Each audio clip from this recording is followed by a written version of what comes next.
but we'll have Chris tell us. We missed you last night at the budget meeting. I got an email said it was canceled. No. Yes. What? The budget meeting last night? Where's my phone?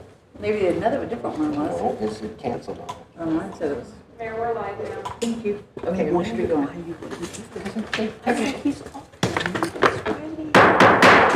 Good evening and welcome to the City of Montgomery City Council regular meeting for June 10th, 2025.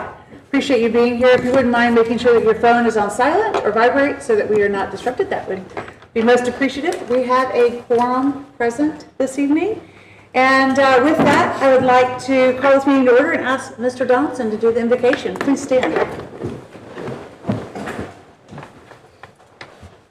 Heavenly Father, we thank you for this night. We thank you that according to Romans 8:28, that we know that God causes everything to work together for the good of those who love you.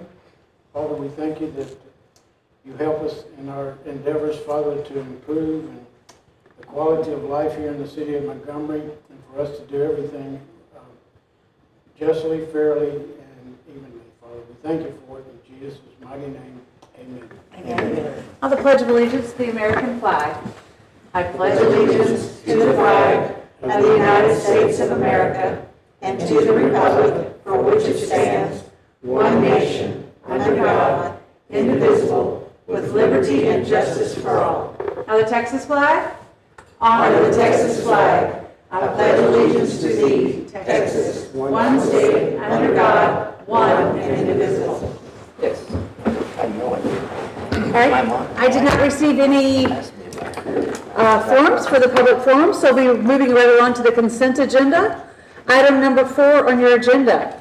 Consideration and possible action on the City Council workshop meeting minutes of April 21st, 2025. Number 5, consideration and possible action on the City Council regular meeting minutes of April 22nd, 2025. Number 6, consideration and possible action on the City Council special meeting minutes of April 28th, 2025. 7, update on request for special use permit for a temporary construction sales trailer at the Hills of Town Creek, 235 South Rosemary Lane. Number 8, consideration and possible action authorizing the mayor to sign the escrow agreement by and between the City of Montgomery and the developer, First Texas Bank. Council, would you like to take these individually or cumulatively? What is your pleasure? I have a question on number 8, but other than that, the rest of them, I'm fine. Anyone else?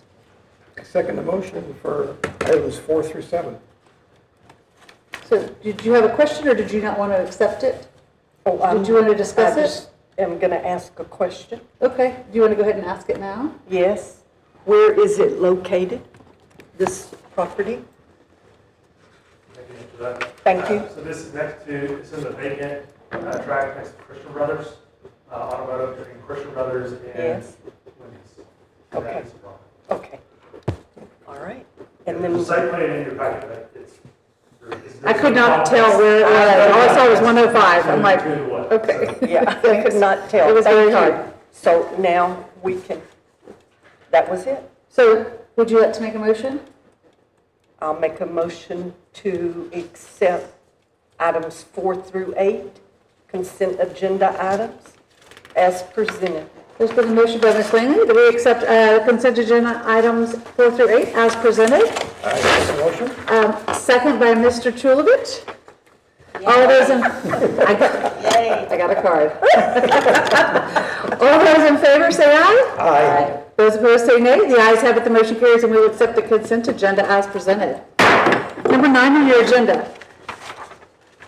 Discussion and possible action to approve the financial audit for fiscal year ending September 30th, 2024. Ms. Marianne Carl. Good evening, Mayor and Council. Robert Belt with Kroll is here to present tonight's audit. All right. Great. Good evening. Thank you for the opportunity to present the results of the audit today. First of all, I just want to recognize all the hard work by management that goes on behind the scenes to allow us to get to this point. Y'all did a lot of work on the budget at the very beginning of the process.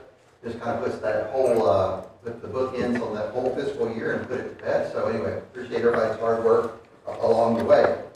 Our independent auditor's report is presented over on page 1. This is a draft report, but we do anticipate issuing this in its final form, just like it is here today. But our opinion letter is an unmodified letter. I will assurance that we can provide to City Council that all disclosures required by generally accepted accounting principles have been included in the financial statements are materially correct. So that's exactly the type of opinion letter you'd be wanting to get today, and that's also called universally kind of a clean opinion, so that's good news.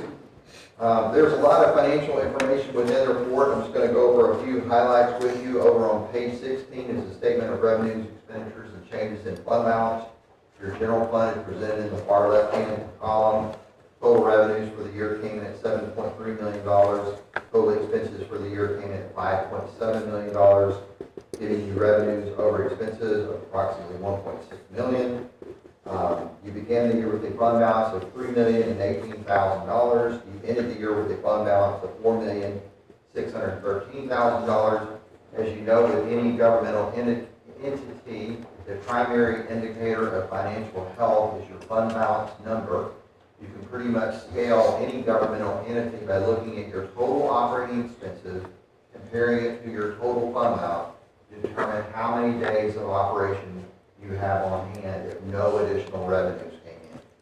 So 30 days might be considered on the low side, 60 days might be considered about normal or adequate, 90 days would be good, and the city is right at about 10 months, so your fund balance is in an excellent financial position, so you should be commended for that.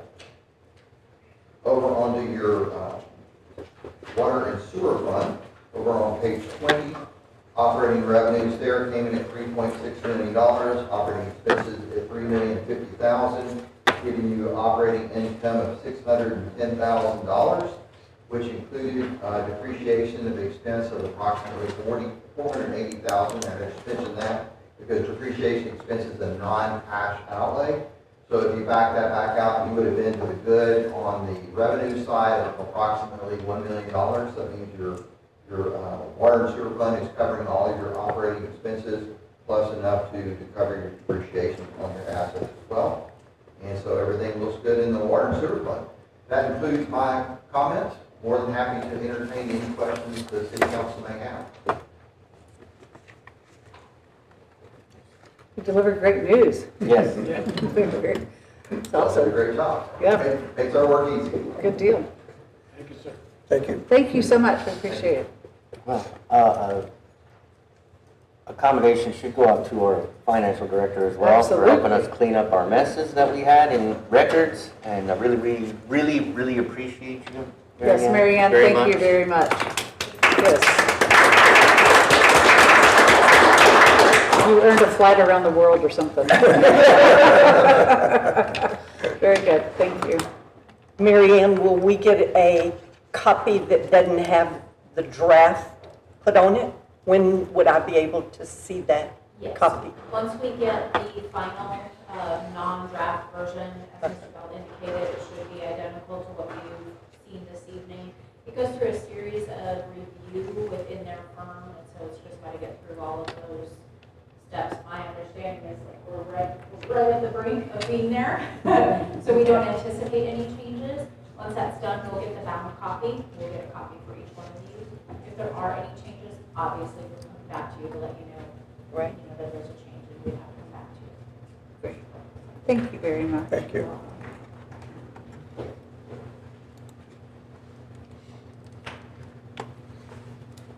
I'll entertain a motion. I'll make a motion that we accept agenda item number 9 as presented. Motion by Mr. Johnson, we accept item number 9 as presented. I'll give you another chance. I second the motion. Seconded by Mr. Chulovich. The item is debatable, amendable, requires majority vote. It's open for discussion. All those in favor of accepting item number 9 as presented, say aye. Aye. Those opposed say nay. The ayes have it, the motion carries, and we will accept item number 9 as presented. 10 on your agenda. Discussion on the draft development agreement with HEB, development number 2402. Evening, Mayor and Council. In your packets, you'll see a handful of items related to this the purpose of this item is to one, bring you up to speed and talk about some of the differences in the draft agreement and comments received from HEB. HEB's representatives are here tonight to also address their concerns and questions. But the main goal of this is not an action item for approval of the agreement, but to give us direction, because there's a couple items that are some major kind of points of contention or difference. So the agreement can be finalized and then put into place. So starting on page 143 of your packets, you'll see a copy of the letter from us going over the kind of general requirements and the general points of this agreement. So starting in the second paragraph of that, so just kind of a couple of lines. One, there's no reimbursement that's being requested as part of this agreement. It's memorializing what is being done, but there's no impact fee, credit, or reimbursement as part of this. HEB is requesting approval of inspection fees related to public utility extensions that they would perform, which is normal. It would go into the escrow agreement. We have to give a written summary of the fees to go to them, so that it's not that big of a deal. Personally, require timeline for acceptance of the public infrastructure.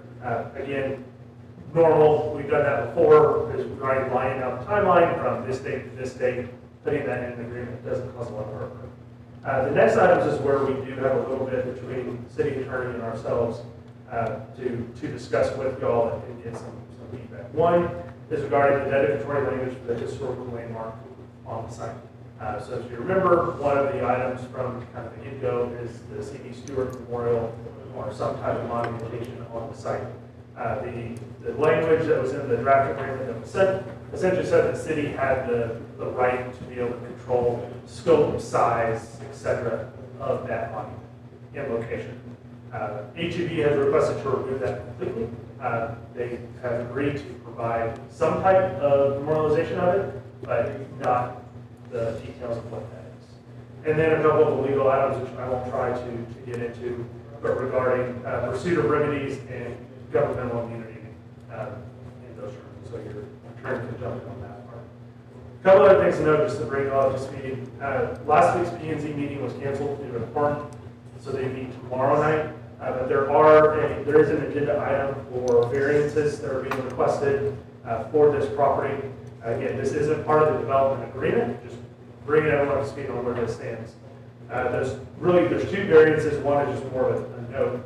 First variance is a request to not put the public water line within a 16-foot easement along adjacent to 105 right-of-way, but instead put that within the public right-of-way of SH 105. And then the second one is on the landscape setback, requesting a 20-foot versus a 25-foot, where it's abutting single-family properties. Now, this single-family property is outside the city. It is being used as a single-family, so this is that setback that they're requesting. And the third item on here, which again is not an official rule based on your current ordinances, but they are wanting to move the parking lot trees to be 150 feet from the door for sanitation reasons. They're not requesting a variance from the amount of parking lot trees. Just more of a note is they're going to shut everything away from the front door for sanitation reasons and things like that, just from operating stores having trees and therefore birds that look in front causes a problem. So that one, again, it's not a specific variance that has to be a distance, and they're not requesting to reduce the amount of trees. So followed up in your packet, you'll see a copy of the draft development agreement that goes through these items, and then followed by that, you'll see a copy of the P&Z memo that's going to then give more detail on the variances and the why for this. But so we don't kind of get too lost in the weeds on this item. Going back to the really three main points of the agreement, which is the historical landmark, the pursuit of remedies, and the governmental immunity. I want to just kind of open up the floor. We can either have HEB kind of present their reasoning first, if you'd like to hear that, or have discussion and then jump in. I think that would be great for them to present their position.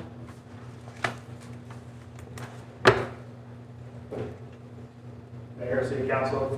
So I'm Sean Smith with the real estate team here in Houston for HEB. First off, HEB is super excited to finally bring in HEB to the city of Montgomery. And we've owned this property for some time. People have been very eager and excited about it. So, like Chris alluded to, what the nature of the development agreement primarily is for us to receive water and sewer services at the site. There's some extension of utilities that need to bring the facilities on site so that we can pull our permits and commence construction here pretty soon. So the nature of the comment regarding the historical nature, obviously, HEB understands that there is a significant history and legacy to the property that we purchased, it being the homestead of Charles B. Stewart, being a Texas brand, and a legacy of its own. That's very significant, and something we're very sensitive to the design and the approach on this particular site. What I think the primary pushback in the agreement was primarily on the language around that. They gave a pretty broad right and sole discretion to the city to designate that. I would point out the fact that the historical marker on the site, actually right within the right-of-way, right beside the right-of-way, is already a historical marker. It's part of the Texas Historical Commission.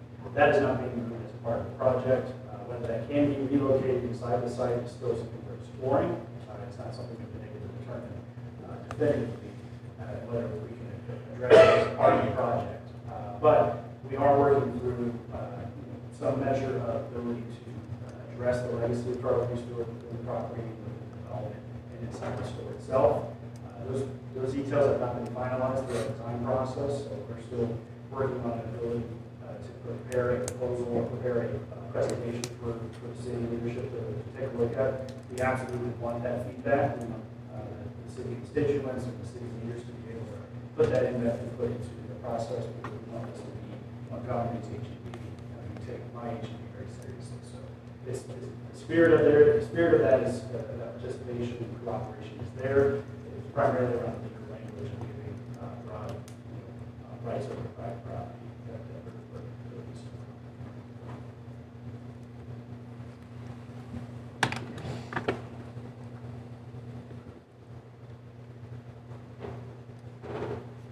So Sean, what I'm hearing you say is, so the city's request, or I guess our portion would be to have feedback or control or say over the scope and size, and that's what you're asking to be remedied and taken out of the agreement? Yeah, I think it would be appropriate from our standpoint to acknowledge the historical significance and make an affirmation of HEB's intent to continue to partner with the city. Perhaps we can use that with the next meetings and the next discussions that take place. We certainly can make those commitments. I think it's regarding the forfeiture of certain rights that we have as private business and private property owners to control over what's developed on this site. Just so everyone's looking at the same page, on page 148 of your packets, the very bottom, you'll see that language that's being referred to. So what would be better language, Chris, so that we can still have input and we know because we still have somewhat architectural control over. Sure. And so with this, I mean, I think we'd like to have a say. Absolutely. And so what would the language look like that says, okay, you can have a say and you have a head nod or agreement without saying that we have to pick your colors for you and we have to tell you how to look? I think, first off, HEB does want their participation. We want that input and feedback. And we've met to discuss this previously. I think the language around that, I would probably have to defer to some back and forth between Alan and our attorneys just to make sure we get the language right. But I believe something to the effect of consultation with the city in partnership and acknowledging the fact that there is a historical significance for the site. And we're very, very adamant about addressing that in a meaningful way.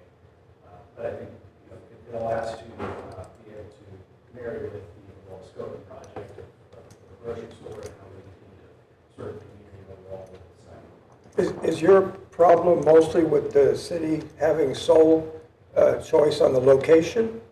Correct, Yeah. yes. And I think it's, I certainly have no problem with taking that out, because I think that's, might be a hindrance to whatever the overall project, but we've all been to HEB and we know it's a.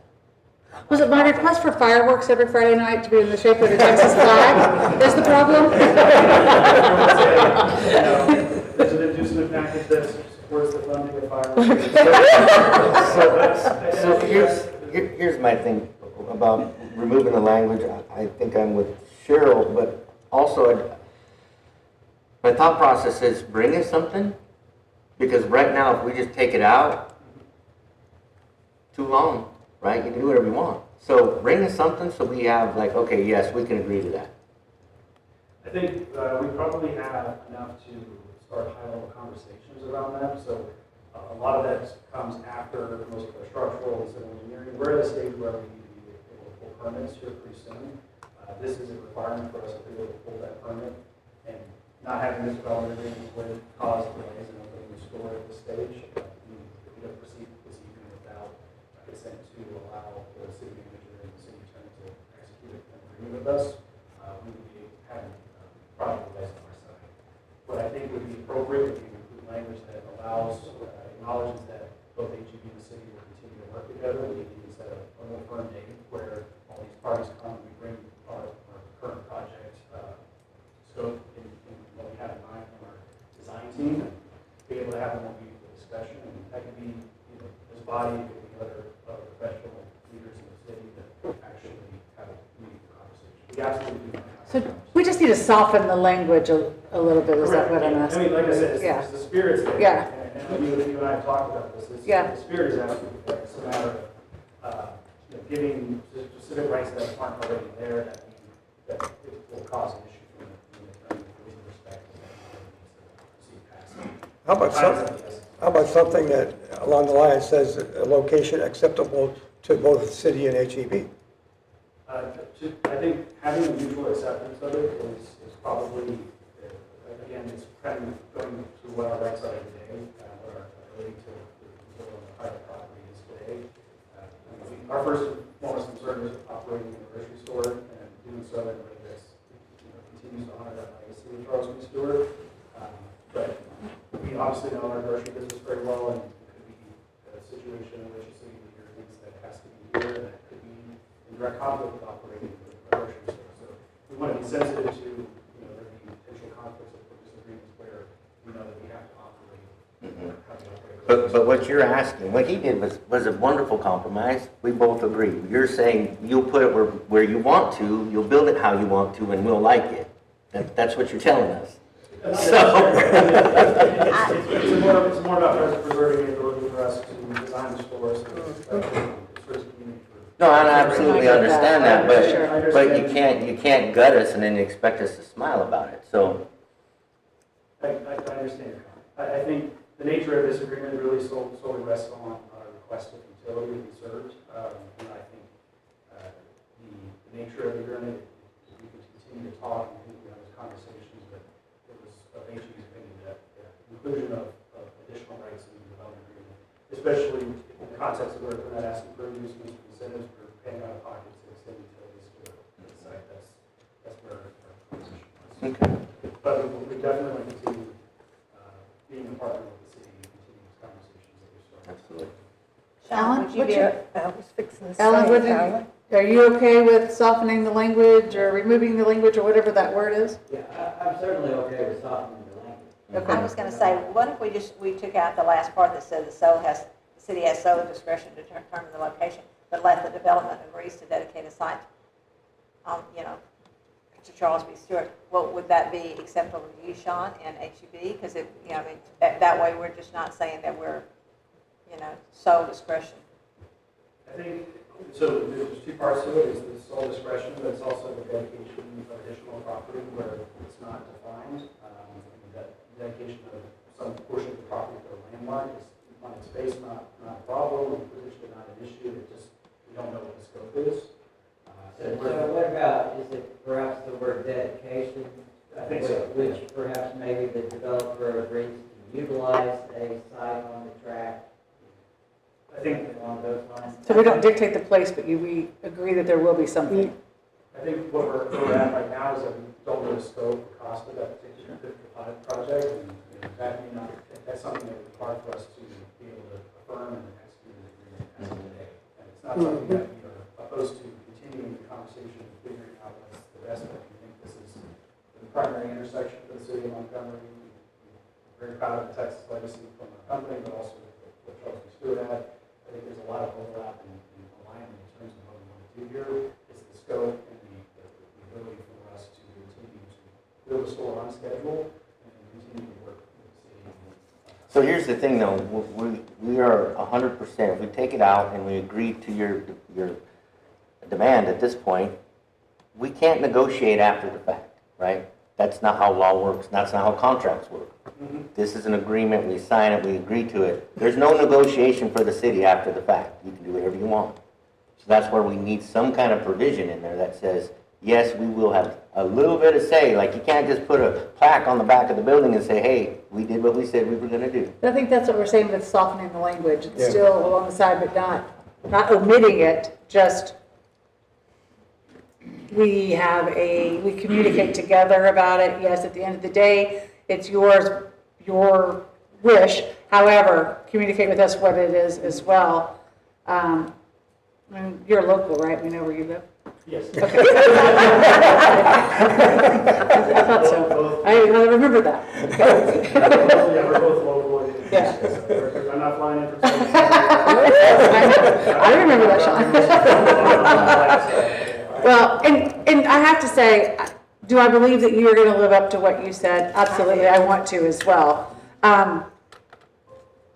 But we've believed others as well and gotten bitten. So it's not, I hate to say it, but one man pays for another man's sins. So, but if we can soften, at least have that coordination together, that I think that's a good compromise.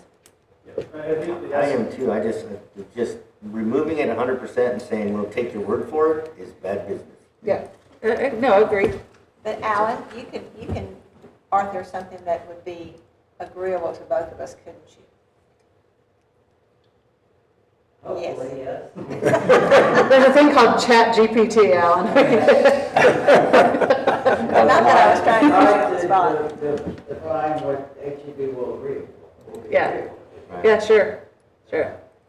Well, I think you agreed to soften the language and not remove the language, correct? I think addressing it is something we can continue to do, it's a matter of. Okay. Well, I think, Okay. I mean, we should I'm not looking consider for a that. statue right smack dab in the middle of the parking lot, but like I said, I don't want a Oh, plaque no problem. bolted to the back of the building, Yeah, true that. Okay.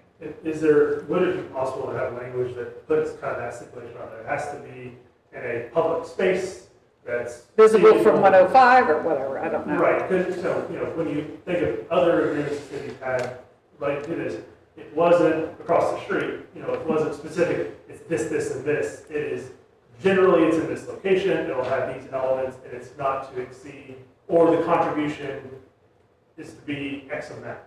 I'm not saying we're going to that stage of it, but putting some bounds around it. This is internal monumentation or external monumentation in a public space to give some bounds around it that's in here, but not so hamstrung that Right.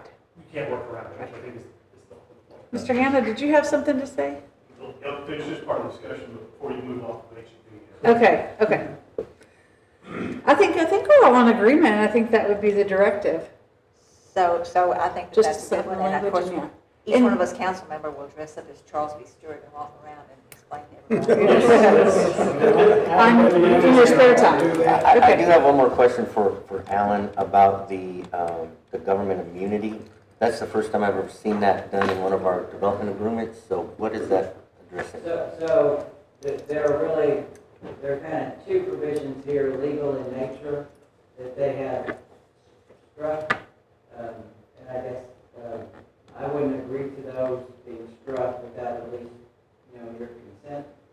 And so I wanted to make sure those were brought to your attention. The first one being really related to, it's in section 3.2, and it would be page 150 of the packet. Yep. 3.2D, where they adjust the remedies of the parties. Generally, you have mutual remedies in the contract. If either party, violates the contract, the other party has the right to pursue their legal remedies. In this case, they modified the language such that the city's only legal remedy is to deny utility service. So we have no right to suit and enforce other provisions of the contract. we could simply withdraw the utility capacity. Although, interestingly, they keep the same right to themselves in section 3.3D, where they have the right to pursue it in area law. So, Goose and gander, boys and girls. to me, that smacks is a bit unfair, and I would definitely want you to keep your remedies to law. Yes. The immunity issue, I'm actually not so concerned with. Because again, it's sort of a fairness thing. While on the one hand, I like the fact that I represent governmental entities and they have certain governmental immunity, which is helpful if they get into trouble. On the other hand, when you're entering into an agreement where both sides are obligating themselves to do something, it does seem fair that if the city isn't holding up its part of the bargain, that the other side ought to be able to enforce the contract. So on that one, I'm not so hard standing on. Okay. I totally agree. And I can address the remedies really quick, the intent there. Again, as Alan knows, I'm a PD, not a JD, but we have honorary JD, so I can't speak to this with explicit intent from the attorney's perspective. The spirit of that was that we entered into the development agreement with the understanding that this was primarily a utility capacity effort, and so it was restricting the remedies to be of the essence of the contract. It was the addition of the other items that were the other concepts being played there. So it's purely about suing over utilities? No, Is that no, what it is? that's all they want to be able to hold us to, Yeah, is just okay. cut the utilities. Sorry. But if we come back and they don't put all the trees in the parking lot Right. that is required, and they just do whatever they want, we have one option, and that's just say, sorry, we ain't gonna provide you water. And at that point, they can turn to the county and say, turn our water on, they won't give it to us. And then this is solely within the default scenario within the scope of this development agreement, not pertaining to code enforcement requirements, things of that nature being of the city's enforcement rights. But with regards to what we're requesting in the development agreement, that the city provides the ability to tap into facilities, that is why the remedies were reduced to that scope specifically. Is this standard in other contracts that you enter into with other cities throughout Texas? So typically the city where we ask for utility services, typically we're at the utility capacity letter. I think it would be, it's atypical for us to enter into the development agreement without there being additions of other items such as incentives or reimbursements. Since we aren't asking for reimbursement, we're paying for everything out of pocket. I think the comment I would provide is that in most jurisdictions we don't enter into the development agreement at all. It's usually service directly. Again, that is the essence of our request, is we need capacity for constructing and extending public facilities to serve our tract. It's necessary, but sometimes of the essence for us to continue.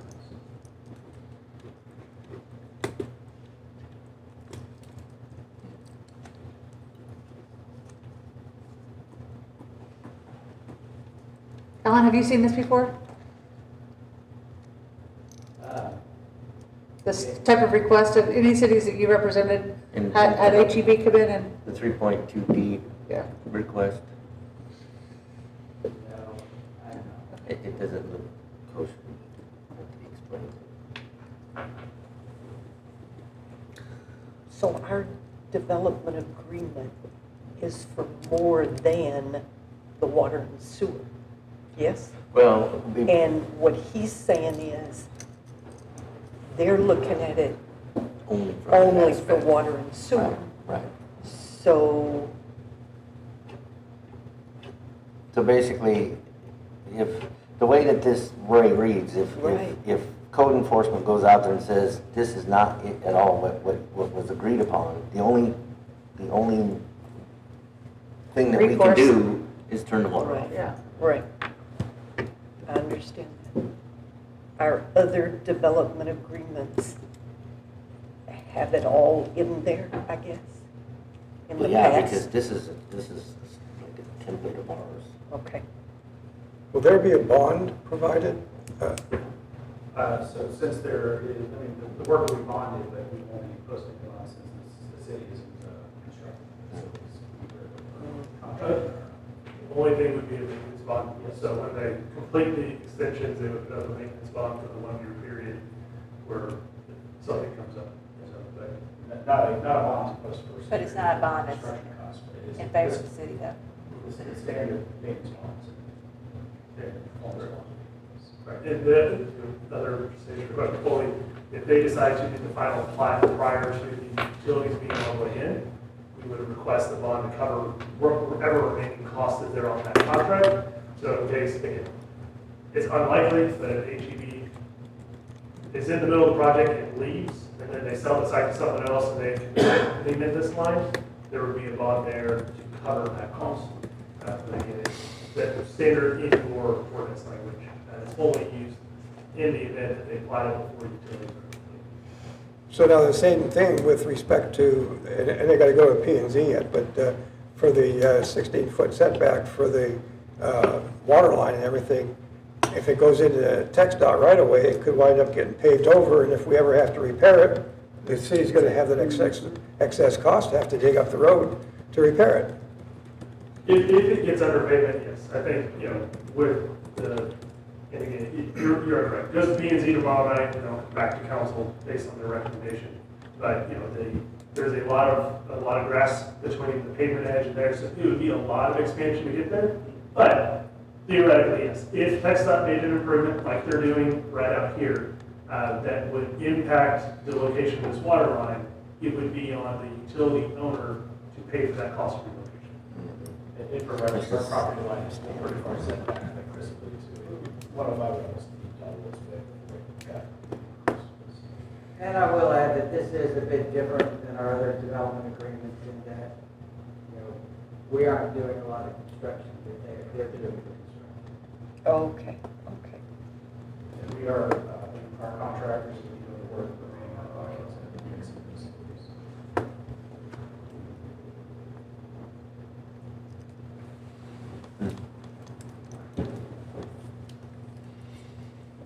So we're not taking action on this tonight, we're just simply talking about it and getting ideas, Right. right? And I think what would be helpful for me, and probably Alan and HB as well, is just kind of those 3 points, kind of a quick, just general consensus of how we should go about drafting it to go back and forth.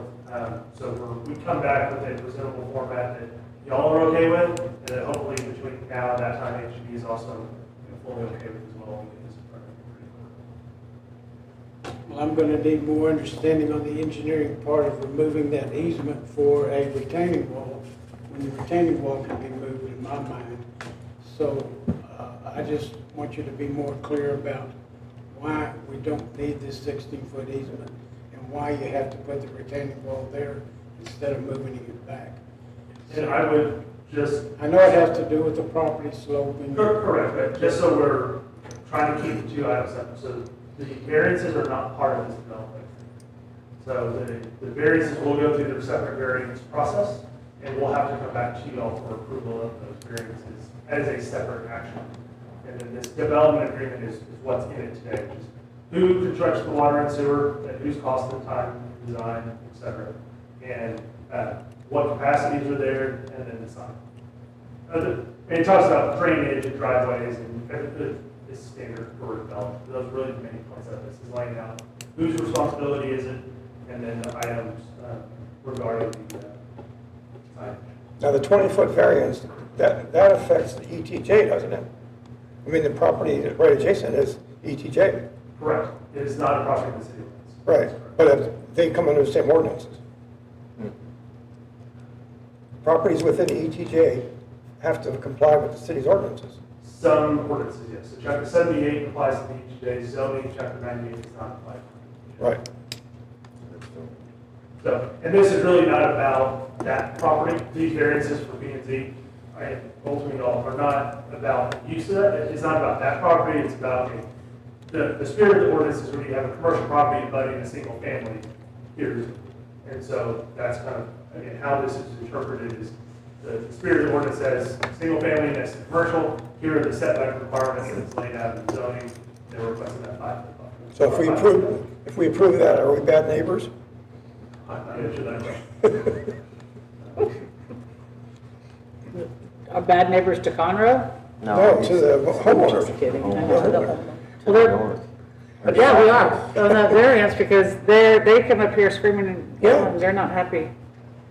Is there a house on that property? Yeah, There is. yes. Oh, I thought you said it was not. Is that we have a grid separation, usually we have significant grade difference with the retaining wall, in addition to building screening fences. It's a matter of co-opting some of the retaining wall space so that we can have the space needed for truck circulation for that.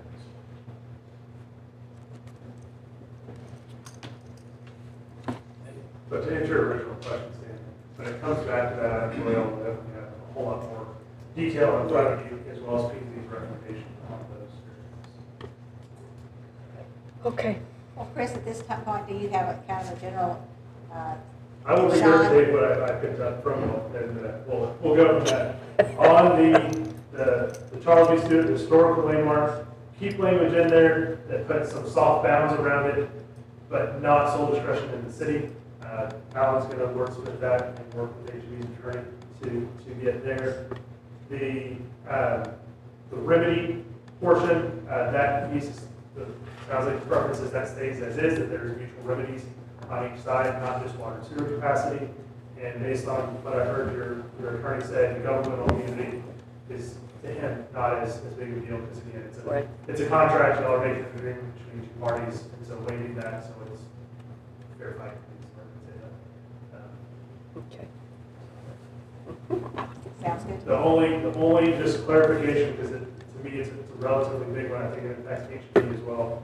On the historical landmark, does the city have a strong preference of that it is external or internal to the building? External. External. Okay. And the other thing, Sean, how can you actually move the signage from the state there? I mean, that can't be moved. Yeah, so we're not able to move it currently, it would have to be Who does that fall under? Does this fall under actually, Texas not the Historical Historical Commission. Commission? Yes. So that would, I mean, And they're there's still fussy. due diligence around that, and we've had some thoughts on how to address that, but we don't have a clear plan around What exactly. exactly is the thing? They're kind of fussy. It's It right has there, to- like in the it- corner. yeah, Yeah, 2084 is it has to remain This is where it 20, is, and this that's is 105, where it it's is like in our over here, current it's design. like a pond. We're exploring opportunities to have it.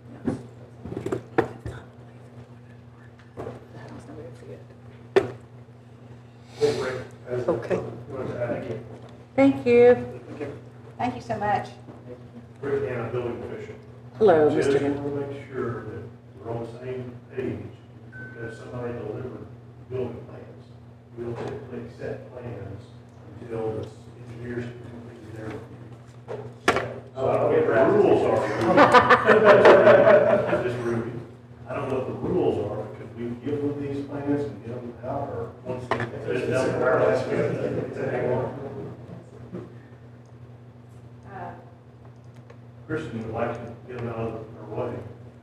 But the reason you do that is often in the civil process, there's some changes.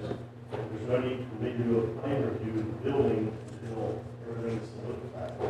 So I just want to make sure when you said start pulling permits and construction, I freak out because the first engineer they change their part, and then we do a building standard review, and then once everything is done, we issue permits. These were Just want to make sure, preliminary ones. because we've had occasions where folks walk out of council meeting and they start construction, and they don't turn in plans yet. The preliminary ones can go back. Good interjection, Rick. Thank you. Thank you, All right, Rick. thank you. Yes. Thank you, Rick. All right, item number 11 on your agenda, consideration and possible action on the acceptance of the engineer's recommendation of Baxter and Woodman to complete the design services related to the water plant number 4 project. Right.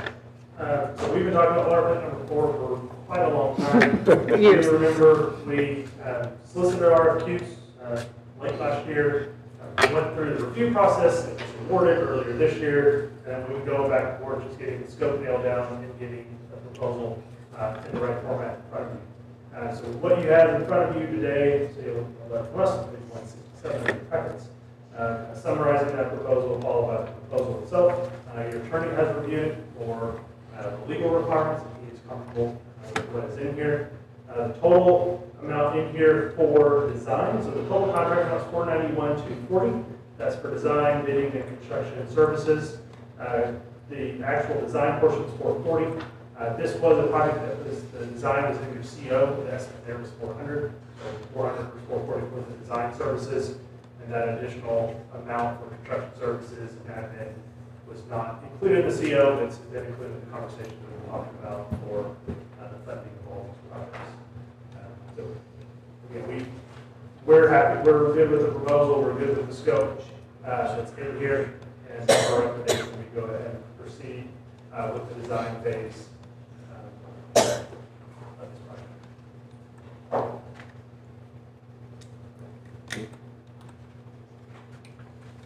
So the 90 over, when you have the budget for that, you said?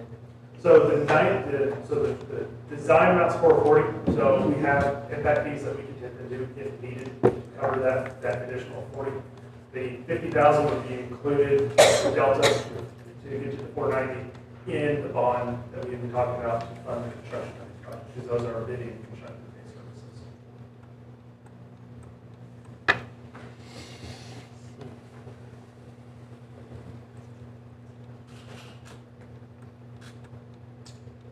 Let me first of all thank you for stepping up and helping the city out during our transition period.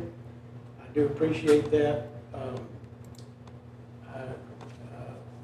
But I still have some questions about these proposals where in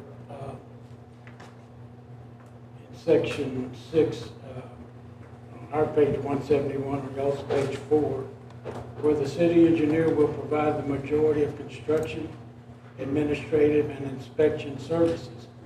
So I'm still trying to wrap my head around who you're getting paid. Is that part of the $440,000, or is the city going to have to pay for that? I need to have more clear understanding about what are they going to give us and what are you going to give us. Do we have to pay you, or is Baxter including your services in their quote? Is that totally something different? Just tell me. They are not. So what their proposal is for obviously full design and permitting and approvals of they're also to help with the bidding and construction efforts. So it's typical that the design engineers involved with the construction administration phase answer RFIs, things on the drawings, submittals, etc. When this was put out for RFQ, and it's still the case today, we felt it was more advantageous since we already have inspectors in the city on a daily basis doing all the developments, to just utilize that staff that's doing the inspection and pay estimates and things like that, versus having another party come in to do that, and then we're still making that coordination in between. And so that's the reason for it. So their 440 does not include the actual inspection of the work. That's not in this proposal. We would bring y'all a proposal for that work as we get closer to actually getting that project out.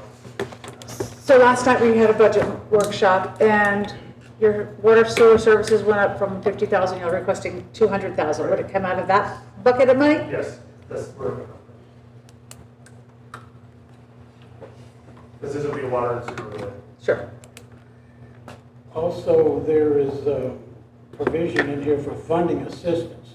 Correct. Who's, I guess the owner is us, and who's going to help us with that funding, you or Baxter? That is it.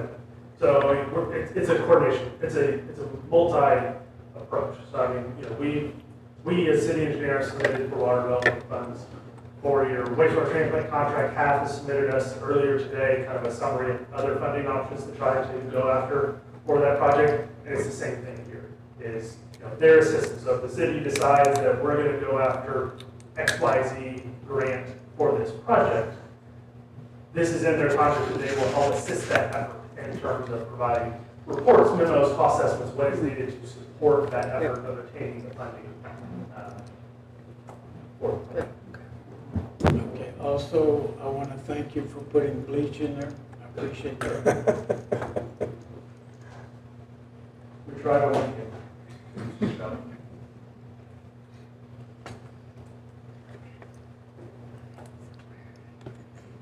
And this project was in mind when you, the increase in that portion of the budget line item?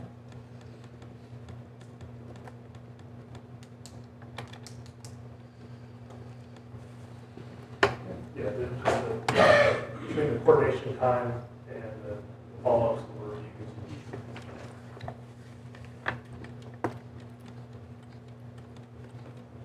Make a motion to accept agenda item number 11 as presented. Motion by Mr. Donaldson to accept item number 11 as presented. There's a second by Ms. Fox. All those, it's open for discussion. All those in favor of accepting item number 11 as presented, say aye. Aye. Those opposed, say nay. The ayes have it, the motion carries, and we will accept item number 11 as presented. Item number 12 on your agenda. Consideration of possible action on the acceptance of the public infrastructure on MISD CTE and Ag Barn project. Right. Last item for me for the night. So, as you all know, the CT building is wrapped up. So part of that project, if you remember, they installed a 12-inch water line that is hopefully will close the loop around Lone Star Parkway on the east side of town.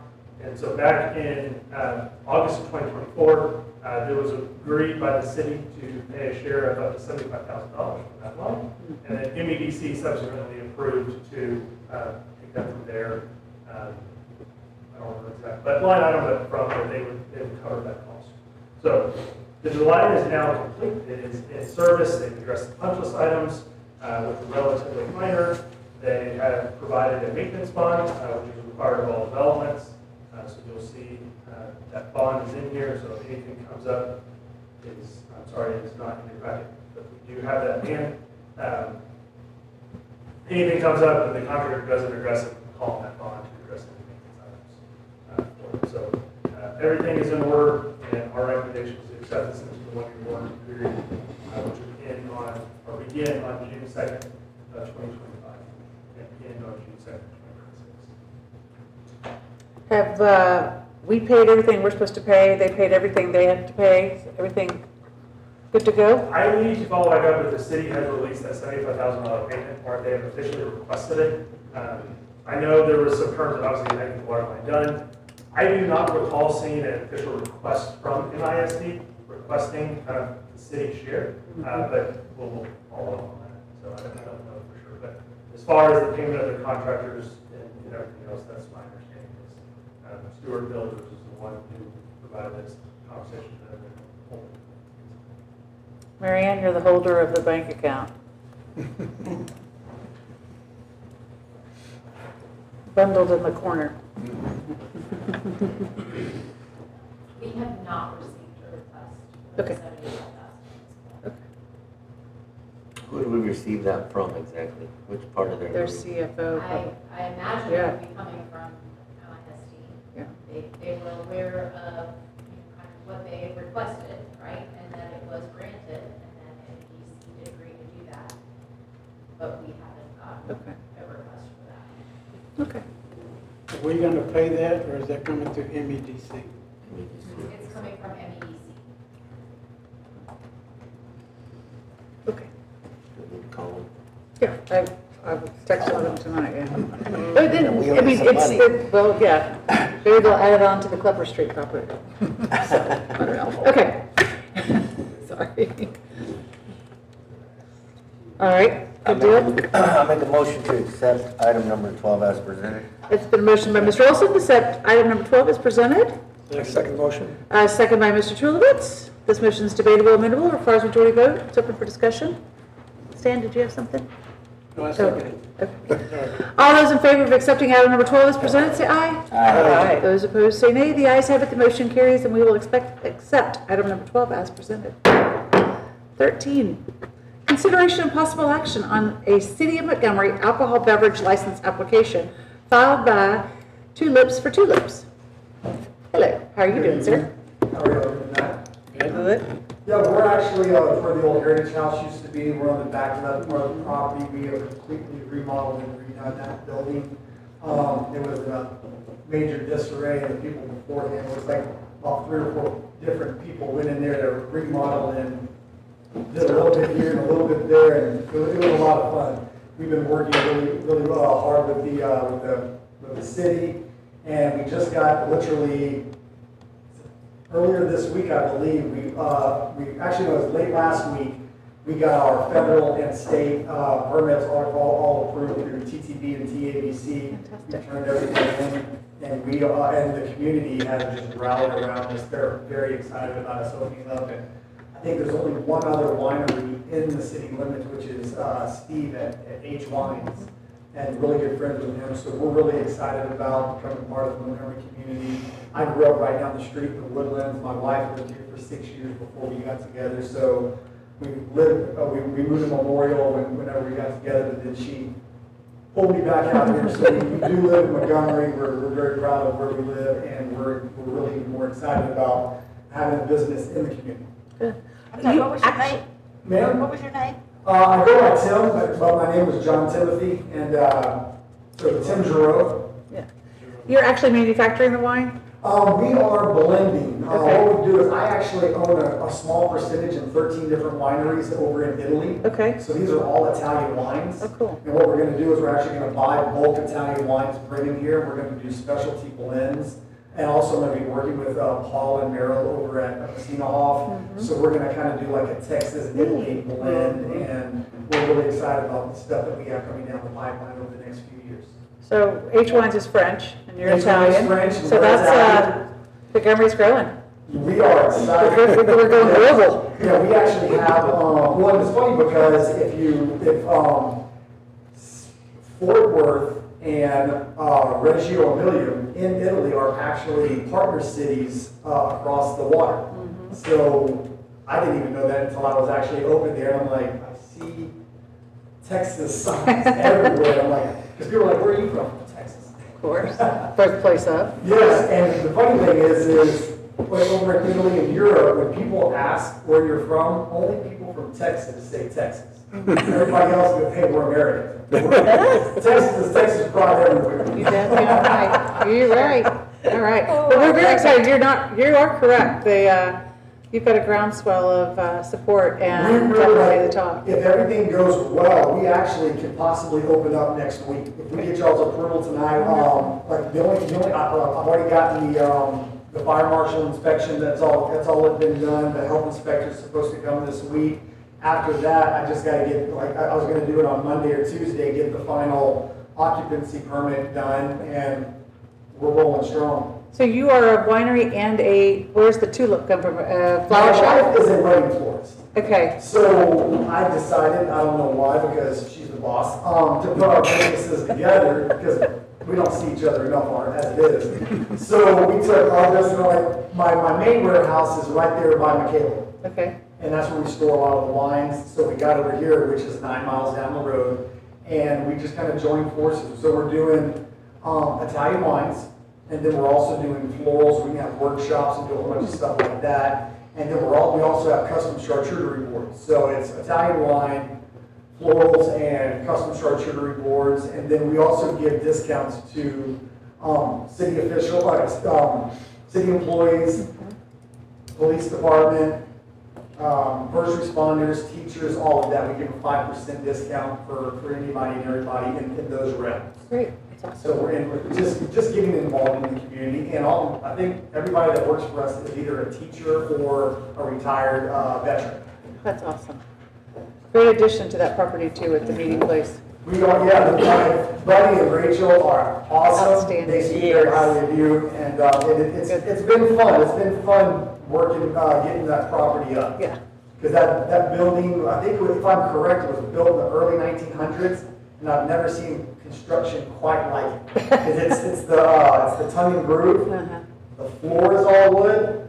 The walls are all wood. The ceiling is all wood. I've never seen so much wood in my entire life. And the paint that they put on the floor must have been from a battleship.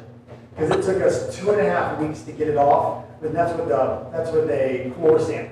Wow. I felt sorry for my guy with the mask on. You know it. It's not a huge place, but it becomes a very huge place when you have to sand it. 804 square Like feet. that. It should have been done in about 4 hours, but for some reason that paint was sand resistant. Even my guy was like, I don't understand. Tim, I got a question for you. Yes, sir. On your application, you selected category E, which is on-premises consumption, sale of beer, wine, and mixed beverages. Aren't you selling wine to go?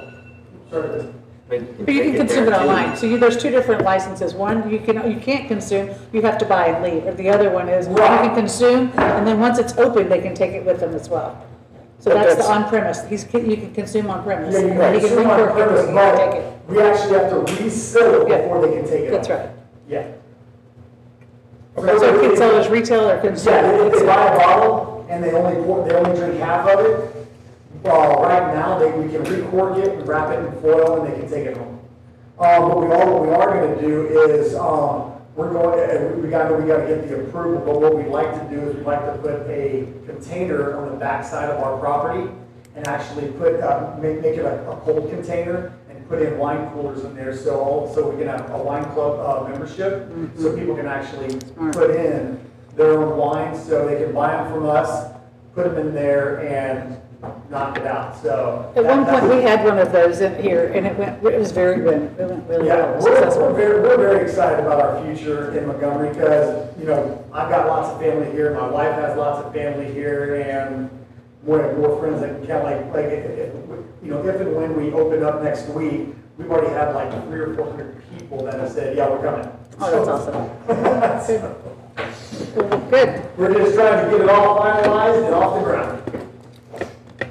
I make a motion that we accept item 13, agenda as presented. Motion by Mr. Donaldson. Second. Second by Ms. Fox, that we accept item number 13 as presented. This motion is debatable, amendable, requires majority vote. It's open for discussion. All those in favor of accepting item number 13 as presented, say aye. Aye. Those opposed say nay. The ayes have it, the motion carries, and we will accept item number 13 as presented. Welcome to Montgomery. Thank you all very much. Departmental reports, not on this agenda. Council inquiry. Mike is not here. I had a question. There's a resident here that's got a 200-year-old tree that fell. I believe the inside of the tree is hollow, reason why it fell, and wanted to know if we had any use for it or need, or if somebody wants to do any woodworking projects with it. I said I would ask. I'm checking a box. I said I would ask. Okay, all right. The Lone Star Shuffle card is still going on at all of our merchants around town. FYI, get your card today. Anyone else? All right. Moving right along to executive session. Number 14 on your agenda, closed session. City Council will meet in closed session pursuant to the provisions of Chapter 551 of the Texas Government Code in accordance with the authority contained in A, Section 551.072, deliberations about real property regarding potential lease. It is 7:03 and we will go into executive session. Thank you.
we're also working with Harris County and the city of Houston. It's a completely different form than out here. Still waiting on an insurance check. The way I look at it is you never really want to try to figure out the TDC. Good night, thank you. Can't wait for you to open. Me too. Can't wait to see you all.